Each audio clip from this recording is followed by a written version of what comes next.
So here we have the Audi A4 Avant on a 67 plate. I'm going to start off firstly by showing you around the outside of the car, and then we'll hop in and run through some of the controls on the inside of it. From the outside you can see it's a 5-door car with alloy wheels and tinted windows. We're going to start off inside its boot space first of all. The tailgate on this car will open electronically, as you can see. You can also see we have reversing sensors just there and plenty of boot space, which can be increased by folding down any or all of those rear seats, of course. Okay, so we're just going to work our way back around to the front of the car, and then we'll hop in. And as I mentioned, we'll run through some of the controls on the inside of it from there.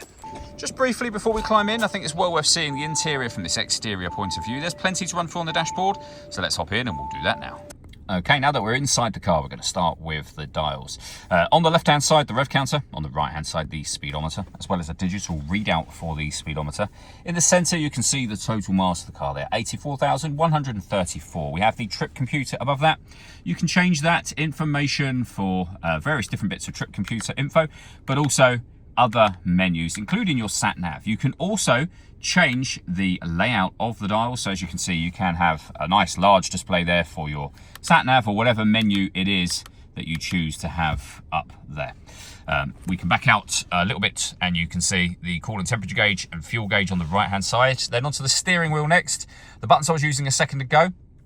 We have our stereo and phone controls, heated steering wheel just here, cruise control and speed limiter on the stalk to the left, and then into the center, the main screen for the car. So firstly, the movement I'm making on the screen is being done using this dial just here. The buttons that surround it will take you into the menus highlighted on them, but the dial can do everything. So you can change the car setup from here. You can enter your sound settings and make adjustments to any of those.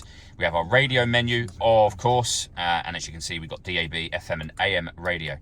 Media-wise, this is where you listen to your own music.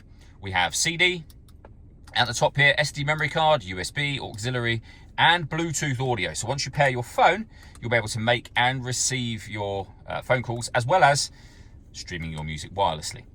We have satellite navigation, and you can see the color display for that just there.